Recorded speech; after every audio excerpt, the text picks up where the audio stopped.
Сайн байцгаана уу сонсогчдоо Час өдөр подкастын шинэхэн дугаартаа тавтай морил. За өнөөдрийн дугаараар ярихаар сонгосон сэдэв бол гэмт хэрэг биш байгаа. Цаг үеийн нөхцөл байдалтай холбогдуулаад та бүхэндээ иргэний хэргийн маргаан ярьж өгөхөөр бэлдсэн байна. Баян зүрх дүүргийн 22 дугаар хорооны иргэн уу 2019 оны 10 дугаар сарын 18-ны өдөр сайжруулсан түлшийг худалдаж авч түлээд тэр шөндөө угаартаж түүний 3 настай охин Яа нас барсан. Харин иргэн уу өөрөө хөдөлмөрийн чадвараа 69% хүртэл алдсан. За тиймээс иргэн өөрийнхөө 3 настай охины амь насанд болон өөрийн эрүүл мэндэд мөн сэтгэл санаанд учирсан хохирлыг нөхөн төлөвлөхөөр Монгол Улсын засгийн газар болон 5 толгой түлш компани эсрэг иргэний хэргийн шүүхэд нэхэмжлэл гаргасан байна. Сонсогч та бүхний ихэнх нь мэдж байгаа байх дөнгөж саяхан буюу 2025 оны 2 сарын 3-4-нд Улсын их хурлын байгаль орчин хүнс хөдөө аж ахуйн байнгын хорооноос агаарын бохирдлыг бууруулахын тулд хэрэгжүүлж буй ажлын талаарх нээлттэй сонсголыг төрийн ордонд зохион байгуулсан. Мөн энэ сонсголыг яг дууссан тэр үед нэг гэр бүлийн 6 хүн угаартаж амь насаа алдсан тухай харамсалтай мэдээгч бас та бүхэн сонссон байхаа. Анх бол утаагүй түлш гэж нэрлэж байсан. За одоо бол бидний мэдхэр сайжруулсан түлш гэж ярьж байгаа. Улаанбаатар хотын хэмжээнд түүхийн нүүрс түлхийг хориглоод 5 толгойн түлш компани үйлдвэрлэсэн шахмал түлш хэрэглэж эхэлсэн 2019 оноос өнөөдрийг хүртэл хугацаанд 700 гаруй иргэн амь насаа алдсан харамсалтай статистик байна. За тэгээд цаашлаад хөдөлмөрийн чадвараа алдсан, угаартсан, далд нөлөөллөөр ихийн хөвлөд байхдаа энтсэн, хорт хавдартай болсон, аутизмтай төрсөн гэх мэт тоог бол тоолж баршгүй их байгаа. За урд нь бол ийм иргэний хэргийн маргаан ярьж байгаагүй учраас ямар болохыг нь сайн хэлж мэдэхгүй байна. Аль болох та бүхнийг уйд авахгүй ярих гэж хадын ядан хичээх болно. Тэгээд дугаараа дуустал нь хамт байгаад санал бодлоо та бүхэн маань бичээд үлдээгээрэй. Мөн энд дурддах маргаан нь болохоор сайжруулсан түлш дөнгөж зах зээлд нэвтэрч эхэлсэн буюу 2019 оны үйл явдал яригдах учраас өнөөдрийн байдлаар бол ашиглагдаж буй дүрм журам стандартуудаас бол ялгаатай байж болохыг дурдах нь зүйтэй байхаа. Иргэн уугийн хэмжилж байгаа шаардлага нь бол үндсэн 2 хэсэгт хуваагдж байгаа. За нэгдүгээрт нь бол гин буруутай хэсэг талаар яригдана. Дараа нь нөхөн төлбөрийн талаар яриад тэгээд үргэлжлүүлээд энэхүү нэхэмжлэлийн хариуцагч Монгол Улсын засгийн газар болон 5 толгойн түлш компани хариу тайлбарыг бол ярьж өгнө. Хамгийн анх эхлээд 3 настай охин амиа алдсан иргэн уу хөдөлмөрийн чадвараа алдсан хэргийг эрүүгийн журмаар шалгах явцад тэд угаарын хийнээс хорцсон гэдгийн шинжээчийн дүгнэлтээр тогтоогдсон байгаа. Шүүхийн шинжилгээний үндэсний хүрээлэнгийн 2019 оны 11-р сарын 5-ны өдрийн 22:77 дугаартай цогцост хийсэн шүүх эмнэлгийн задлан шинжилгээний дүгнэлтээр 3 настай Яан 2019 оны 10-р сарын 19-ний өдөр нүүрс төрөгчийн дутуу эслийн цочмог хордлогоор нас барсан гэж бичсэн байна. За эрүүгийн журмаар шалгах явцад хийсэн хэргийн газрын үзлэгийн тэмдэглэлд бол уугийн гэрийн ханан пишн нь сойлт буюу хаалт төмөргүй байсан. Харин ханан пишингийн гадна талд байрлах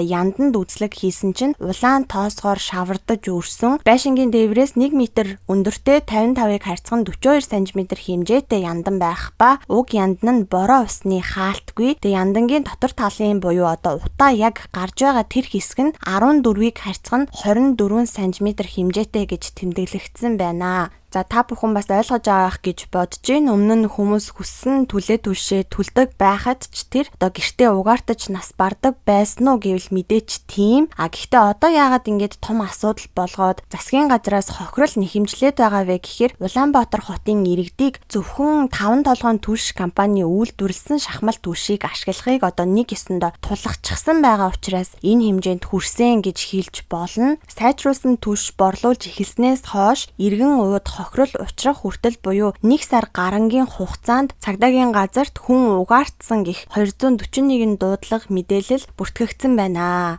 Шүүхийн нэхэмжлэлт дурдсанаар иргэн уугийн талаас утаагүй түлшийг бүтээгдэхүүний хувьд бол чанарын шаардлага стандартад нийцсэн гэдэгтээ бол огт маргаагүй. Гэхдээ хэрэглэгчийн эрхийг хамгаалах тухай хуулийн 7-гийн 2-ын 2 дахь хэсэгт барааны зориулалт хэрэглээний чанар барааг зөв хэрэглэх тухай зааврыг үйлдвэрлэгч хэрэглэгч хэрэглэгчид өгнө гэж заасан байдаг. За үйлдвэрлэгч буюу 5 толгойн түлш компани бараг хэрэглэх заавраа иргэдэд бүрэн дүүрэн хийгээгүй улмаас хэрэглэгч түлшийг түлээд харамсалтай нөхцөл байдал үүссэн гэж үзэж байгаа. Энэ асуудлыг нэхэмжлэл дээрх хэд хэдэн жишээгээр дурдаад явъя. За хамгийн ихэнд болохоор хэрэглэгчийн эрхийг хамгаалах тухай хуульд ямар нэгэн бүтээгдэхүүнээс хүний амьнаас эрүүл мэндэд хохирол учирсан тохиолдолд тухайн бүтээгдэхүүнийг зах зээлд худалдаалахыг хориглосон зохицуулттай байдаг. Өөрөөр хэлэх юм бол энэ түлшнээс болоод иргэд угаартаад тэгээд хордоод байна гэх эхний дуудлага ирэх тэр үед л компани болон засгийн газар уг бүтээгдэхүүнээ сайжруулсан түлшээ зах зээлээс татаж аваад шалгах ёстой байсан. Гэтэл энэ үйл ажиллагааг бол огт хийгээгүй, үргэлжлүүлэн худалдаанд байлгасан учраас иргэн уу болон түүний охины эрүүл мэнд амь насанд хохирол учирсан гэж үзэж байгаа. Тэд бол хамгийн ихний угаартсан хүмүүс биш байгаа. Хүн угаартаад тэгээд үхээд амнасаа алдаад байхад үйлдвэрлэлээ явуулаад борлуулалтаа хийгээд байсан. Энэ үйлдэл нь хэрэглэгчийн эрхийг хамгаалах тухай хуулийг ноцтой зөрчсөн үйлдэл гэж үзэж байгаа юм байна.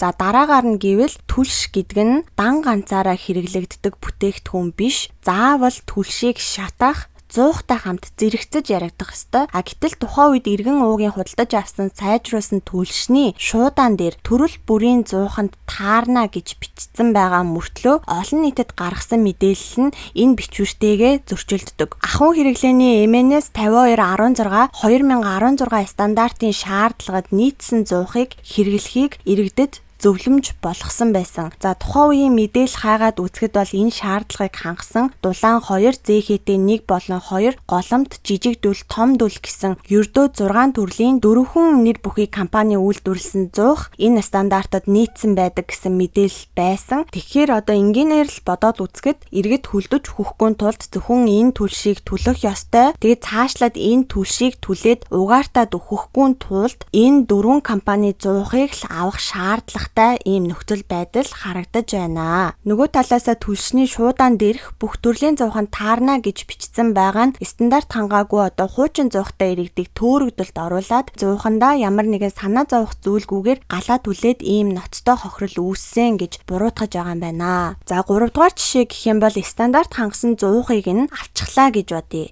Зуухыг суурлуулахад хэрэглэх анхаарах зүйлс гэж байдаг. Жишээлх юм бол байшинтай ханан пишинтэй айл байвал ханан пишиндээ зуухыг холбохоос өмнө нь утааны таталтыг шалгадаг юм байна л да. Тэгээ утаа таталтанд дунд эсвэл муу байх юм бол зуухыг ханан пишинд холбож болохгүй. Тэгээ үйлдвэрлэгчээс нь заавар аваарай гэсэн анхааруулга бол ууланд байдаг мөртлөө бас л шуудаан дээр бичсэн бүх төрлийн зууханд таарна гэсэн зөвлөмжөөс хол зөрүүтэй байгаа. Ийм учраас 5 толгойн түлш компанийг буруутгах бас нэгэн үндэслэл болж байгаа. Түүнээс гадна 2019 оны 2 дугаар сарын 15-ны өдөр гарсан нийслэлийн агаарын бохирдлыг бууруулах газрын хэмжилтийн дүнгийн хуудас гэж зөвлөмж байдаг. Үүн дээр дурдсанаар шахмал түлш нь усан халаалтын зууханд буюу хүмүүсийн ярьж сурснаар нам даралтын зууханд хэрэглэхэд хүндрэлтэй гэсэн байна. Бас л яг ийм дүгнэлт гарсан хэдий ч хэрхэн ашиглах талаар тусгаагүй. Өөрөөр хэлэх юм бол нам даралтын буюу усан халаалтын системтэй айл энэ түлшийг түлхийн тулд бүхэл бүтэн халаалтын системээ тэр чигт нь өөрчлөх хэрэгтэй болно гэсэн үг үү. Мөн энэхүү хэрэгт авагдсан шудраг өрсөлдөөн хэрэглэгчийн төлөө газрын дүгнэлтийн 3 дахь хэсэгт хэрвээ зуухыг буруу суурлуулбал түлшний дутуу шаталтаас ялгарах уугаар CO өрөөнд тархаж улмаар тогтох хүн амнасаа алдах тохиолдол баггүй гардаг гэсэн дүгнэлт байгаа. Энэ мэтчлэн дээр дурдсан маш олон заавар зөвлөмж дүгнэлтүүдийг гаргасан мөртлөө үл хайхран шуудаан дээр нь түлшний давуу тал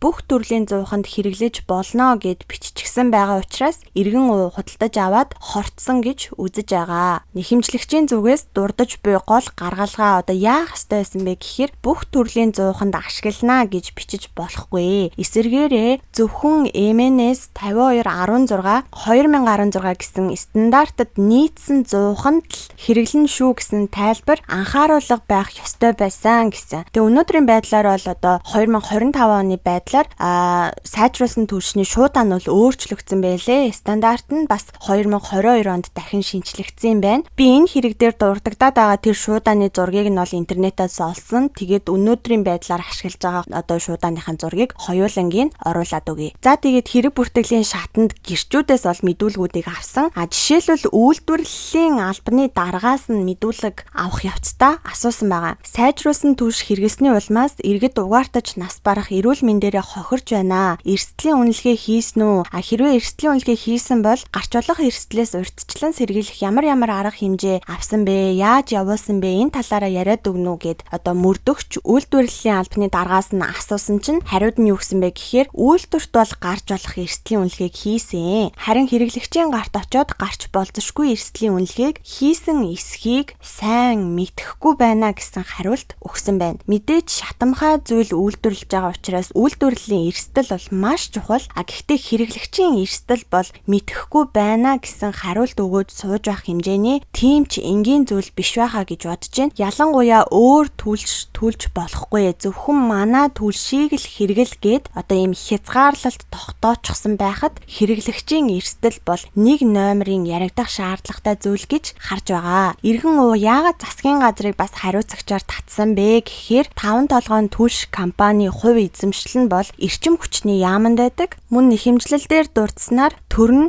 хэрэглэгчийн эрх ашгийг хамгаалах асуудлаар иргэний өмнө хариуцлага хүлээх үүрэгтэй бөгөөд хэрвээ асуудал үүсэх юм бол тэр дор нь арга хэмжээ авах үүрэгтэй гэж бичсэн байна. Үйлдвэрлэхээс өмнө эрсдлийг нь мэдээгүй. Олон хүн амнасаа алдсны дараа мэдэж байгаа нь. За эрсдлийн үнэлгээ хийгээгүй, аюулгүй ажиллагааны зааварчилгаа хийгээгүй буюу одоо бүтээгдэхүүнээ бүрэн дүүрэн судлаагүй зах зээлд гаргасныг нь илтгэж байна. Иймд Монгол улсын засгийн газрыг ч бас хариуцагчаар татсан гэж нэхэмжлэгч дурдсан байна. Монгол улсын үндсэн хуулийн 16 дугаар зүйлийн 14-т зааснаар иргэн хэрвээ өөрт нь бусад хэн нэгэн хууль бусаар хохирол учруулбал хохирлоо нүхэнд төлүүлэх эрхтэй гэж заасан. Энэхүү үндсэн хуулиар баталгаажсан эрхийнхаа хүрээнд нэхэмжлэгч иргэн охиных нь амнаас тэгэд өөрийнх нь эрүүл мэнд сэтгэл санаанд нь Монгол улсын засгийн газар болгоомжгүй үйлдэлээрээ хохирол учруулсан гэж үзсэн учраас нэхэмжлэл гаргасан байна. Хагасаа дээр үйл 14-д охиныхаа хаалхыг ирээд захлаа. Байдгүй, нийлэн чанга нүдлээ байдгүй. Тэгэхээр нөрөд ахын дагуулж гараад машинтайгаа хавар тараад машингаа зохиог ивдээд гэрлүүн орлоо. Хаалгын нүдэт байдгүй. Чанга нүдээ. Тэгээд гэрлүүн орсон чинь цонхын онгод орсон чинь жижиг охин минь орон дээрээ дойш хараад ээж нь хажууд дүнгэж зангадаг ухаатай байна. Бохроо доош. Тэгээд нийт маш хэмжээнд хөрөн мөрийн өнгөтэй мөр бөөлчихсэн. Тэгээд хэлчихсэн. Тэгээд би нэгэн би өөрийнхөө 4 настай охиныгаа насларсаа би өөрөө мэдсэн тэр үед бол би энэ хөсчихсэн. Тийм ямар ч амьсгаа байхгүй, тийм бөөлч юм байхгүй, тийм байсан. Тэгээд би хамгийн түргэн дуудсан. Түргэнээс өмнө цагтаа ирсэн. Тэгвэл түргэнээс өмнө түргэн бол их удаж ирсэн.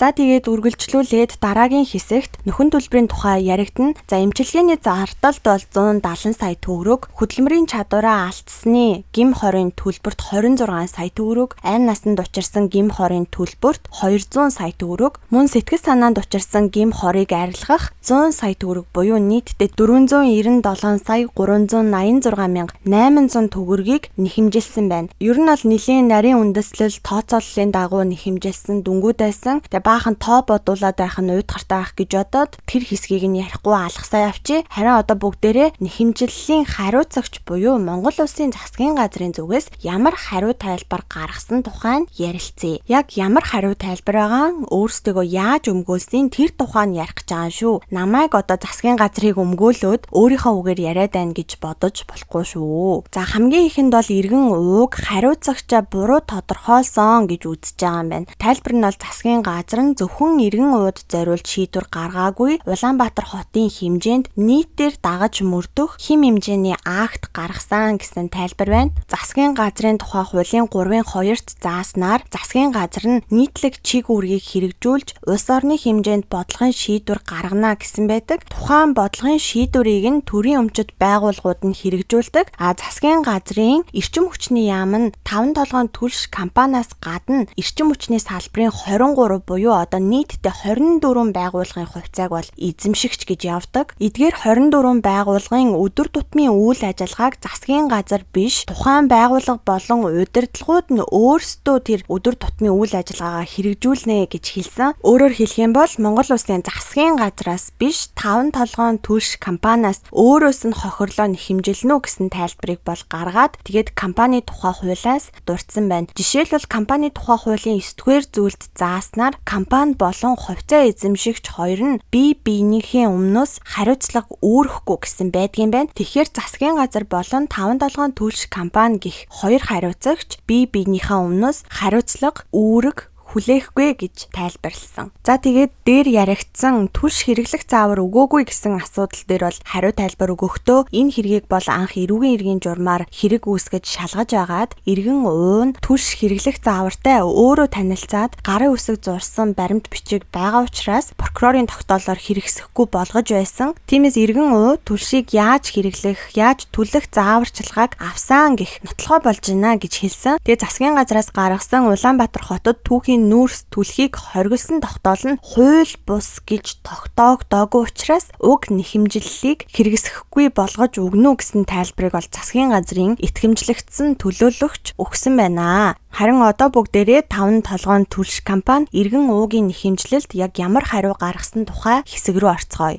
Манай компанийг хариуцагчаар татах хууль зүйн үндэслэл байхгүй гэж хэлсэн. Учир нь дээр дурдсанчлан эрүүгийн хэрэгээр яваад прокуророос гэмт хэргийн шинжгүүгээд хэрэгсэхгүй гэсэн шийдвэр гарчхаад байхад дээрээс нь хууль болон захиргааны хим хэмжээг зөрчсөн асуудал байхгүй учраас 5 толгойн түлш компани нь ямар нэгэн хариуцлага хүлээхгүй гэдгээ илэрхийлсэн байна. За түүнээс гадна дээр маш олон дурдсан шуудаан дээр заавар зөвлөгөө бичээгүйгээс энэ хохирол учирсан гэд ярьсан. За үүний талаар бол 5 толгойн түлш компани хариу өгөхдөө иргэдэд зориулж сайжруулсан түлшийг ашиглах, 100-ыг галлах тухай зөвлөмж зааварчилгааг бол бүх хэлбэрээр буюу одоо хэвлэл мэдээллийн хэрэгсэл мэдээллүүдийг тарааж түгээсэн. Тиймээс бүтээгдэхүүний уудан дээр бичээгүй улмаас ууд хохирол учирсан гэж үзэх үндслэлгүй байна гэж хэлсэн байгаа. Мөн одоо компанийнх нь итгэмжлэгдсэн төлөөлөгч өмгөөлөгч нар нь бол шүүх хуралдаанд гаргасан тайлбартаа доголдолтой бараа бүтээгдэхүүн хэрвээ зах зээлд гаргасан бол татах нь зөв. Гэхдээ иргэн уугийн тал сайжруулсан түлшийг доголдолтой байсан гэж үзээгүй мөртлөө яагаад түлшийг зах зээлээс татах ёстой гэдэг байгаа юм бэ? Эсвэргээрээ хэрэглэгч хэрхэн яаж хэрэглэх вэ гэдэг асуудлыг л ярих ёстой гэж хэлсэн. За тэгээд хамгийн чухал гэж онцлохоор асуудал нь 100-андаа бишээ, яндандаа байгаа гэж хэлсэн. Иргэн уугийнх болохоор яндангаа гагнчихсан. Тэгээд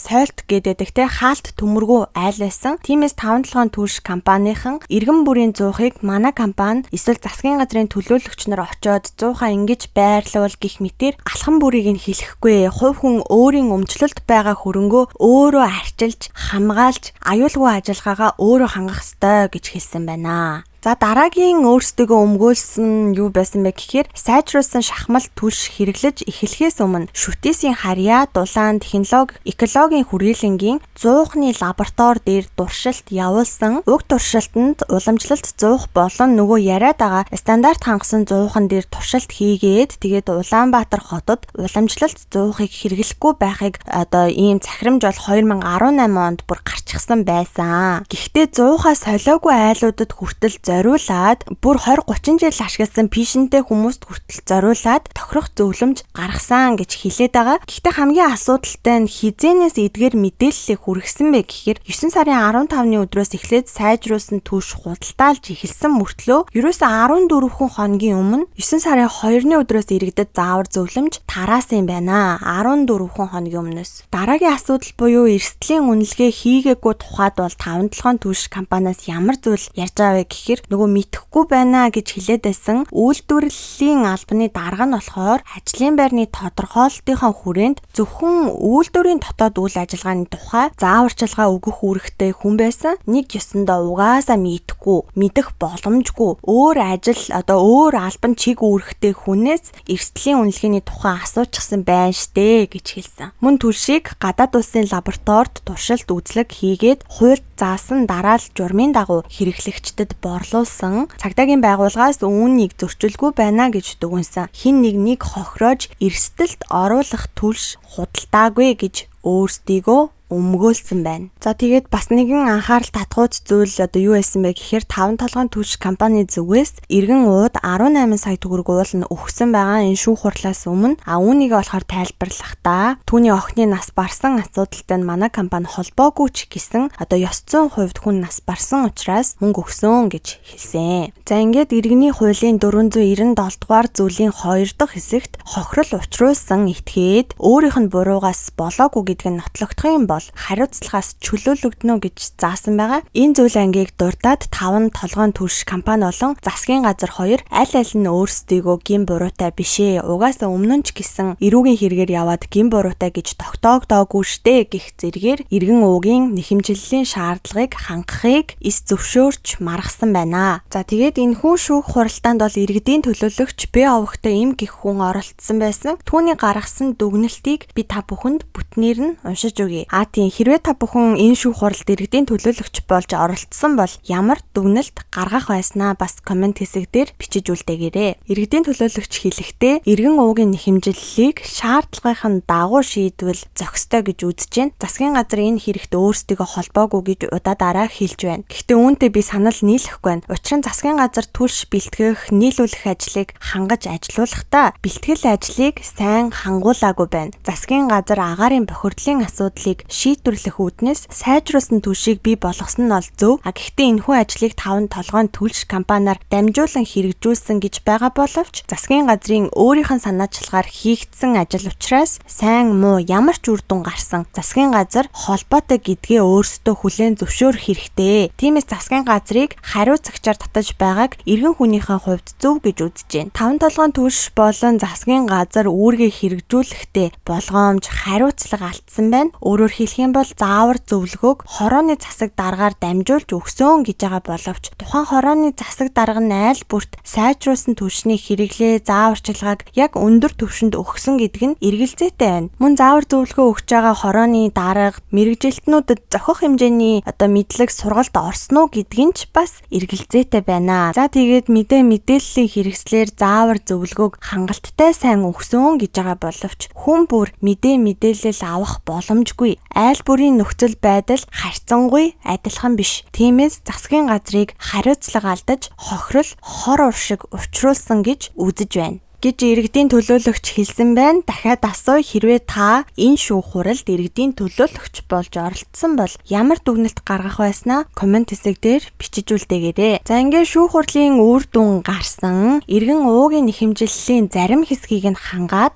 зарим хэсгийг нь болохоор хэрэгсэхгүй болгохоор шийдвэрлсэн байна. За тухайлах юм бол 5 толгойн түлш компаниас ердөө 7,140,000 төгрөгийг гаргуулan нэхэмжлэгч ууд олгохоор шийдвэрлсэн. Харин түүний нэхэмжлэлээс үлдэх дүн буюу 490 орчим сая төгрөг болон Монгол улсын засгийн газарт холбогдох нэхэмжлэлийг нь тус хэрэгсэхгүй болгож шийдвэрлсэн байсан. За тэгээд наривчлаад сайн ярих юм бол сайжруулсан шахмал түлшний хаяг шошгожилт буюу шуудан дээр хэвлсэн байгаа зүйлс нь холбогдох хууль тогтоомж стандартын шаардлагыг бол хангаагүй, хэрэглэх заавар, аргачлал, зөвлөмжийг иргэдэд тодорхой өгөөгүй байна гэж шүүх бүрэлдэхүүн үүссэн. Тэгээд бас иргэд энэ түлшийг хэрэглэсний улмаас учирч болох эрсдлийн үнэлгээг ч мөн хийгээгүй байгаа нь батлагдсан. За тэгээд иргэн уугийн өөрийнх нь ашигласан зуух буюу ханан пиш нь бас стандартын шаардлага аюулгүй байдлыг бүрэн хангаагүй нь аль аль нь баримтаар тогтоогдсон байна. За ийм шийдвэр гарсан байгаа ч иргэн уугийн зүгээс бол нийслэлийн эрүүгийн хэргийн давзаалдах шатны шүүхэд давж заалдах гомдол гаргасан ч гэсэн энэ хэргийг дахин анхан шатны журмаар хэлэлцэх нь зүйтэй гэж үзээд 2022 оны 6 сарын 22-нд анхан шатны шүүх рүү буцаасан байна. Гэхдээ түүнээс цааш тодорхой ямар нэгэн мэдээлэл харамсалтай нь миний хувьд олж чадаагүй. Одоо хүртэл энэ хэрэг шүүхийн маргаантай явж байгаа. Нэг бол бүхэлдээ хэрэгсэхгүй болсон байж магадгүй юм аа. Ингээд бид зоглог гэж орсод байна. Би охиныхаа амийг нэхмээр байна. Энэс нэхүү, төдсөөс нэхүү. Яг тань хэлж өгөөч. Би өөөнө. Тэтгэж таатхаар тэтгэж хөтөлтэй байдаг. Ариг гэртлээр хоноод өглөө ороход минь ингээд аваад өгсөн. Надад маш их хэцүү байна. Би охиныхаа маш их өрөвдөж байна. Яавч хавтаа нүгөө юмда Монголд ийм үнэгүй болсон юм уу? Энэ төлөхгүй болдгоо монголчуудаа хамаагүй тэр хоттой багрийгээд үлдээ нүүрсэд бид хортож өгөөдөө үрдэ амьдрал юм би. Ингэж одноор өгчээсэн дүүхээ би жарээд гарсандаа би дуулаагүй. Дөрөв ээжээ алдсан. Надад амар хэцүү байна. Ингээд яг цэрэгж аваад яг ингээ хурж ирж байхад яг ийм болчихлоо. Би болохоор энэ талаар бол гомцтой байна. Би 3 дүү ээжтэй ингээ цэрэгж авчаад ихтэй алдчих. Тэр надад амар харамсалтай байхгүй. Ингээд миний амьдрал ингээ цаашдаа яг ингээ амар бүрхүү болсон тий. Ингээд дүү хөөрхөн дүүнөр маань юугаач мэдэхгүй байж байгаа тэгээд өөдөө авчихсан шүү дээ.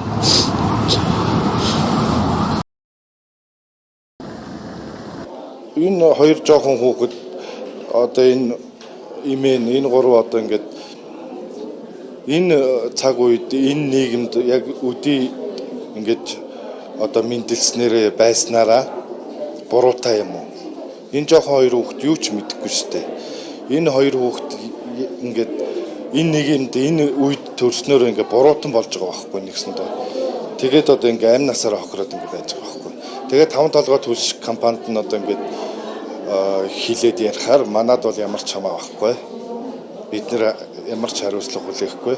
Тэр цагдаагийн байгууллага нь одоо энэ 3 хүний одоо энэ дээр нэгдсэн хэргийг 5 толгой төлш компанид ямар ч хариуцлага хүлээхгүй гэж байна.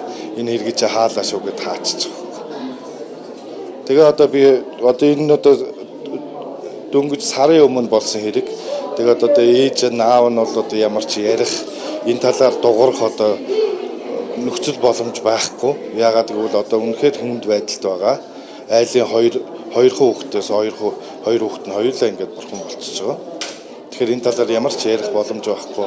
Өөртөө хүнд байдалд байгаа учраас өмнөөс нь ярьж ингэж дуурч байгаа юм аа. Сайжруулсан түлш одоо хэрэглээнд нэвтэрсэн цаг үеэс эхлэн эргээд одоо амь насаа алдаад 100-100-аараа хордож эхлэхэд мөн агаарын бохирдол бүр гамшигын хэмжээнд хүрэхэд олон нийт бол түлш болохгүй байгааг сануулж хид хідэн жагсаалт цуглаанч бас хийлээ. Гэтэл одоо ирэх барьж байгаа хүмүүс нь утаа 50%-аар буурсан гэдэг одоо инээдтэй ч гэмээр юм уу явуургүй PR хийгээд одоо зүтгүүлсээр агаад аль хэдийн 6 жилийн нүрийг бид үдсэн байна. 700 гаруй иргэдийнхээ амь насыг яг дээр дурдсан шиг алдсан байна. За нөхөн төлбөр авсан хүмүүс одоо хид байдгийг үнэхээр хэлж мэдэхгүй юм аа. Тэгээд энэ түлшний асуудал гэдэг чинь ер нь бол зөвхөн угаартаж амиа алдаад байгаа. За магадгүй одоо энэ хүмүүсийн хэлж байгаагаар арчаагүй, яндангаа хөөлдөггүй, эсвэл арх ууж тасарч хоноод угаартсан гэж хэлээд байгаа. Тэдгээр хохирогч нарын зөвхөн асуудал биш. Улаанбаатар хотод амьдарч л байгаа бол хүссэн хүсээгүй энэ агаараар амьсгалж байгаа хүн бүрийн ярих ёстой, дор бүрнээ шийдэл хайх ёстой. За мэдээллийг бол тогтмол авч явж явах ёстой. Маш том асуудал юм шүү. Мөн нэмж хэлэхэд дээр дурдсан зүйлс нь шүүхийн шийдвэрийг бүрэн дүүрэн орлож чадахгүй болохыг анхааруулж хэлье. За ингээд өнөөдөр надтай хамт байсан сонсогч та бүхэндээ маш их баярлалаа. Та бүхэн утаа болон түлшний тухай өөрийн үзэл бодол, санал сэтгэгдлээ заавал бичиж үлдээгээрэй. Мөн өнөөдрийн дугаар танд таалагдсан бол лайк болон subscribe товчоо дарахаа битгий мартаарай. Түр баяртай.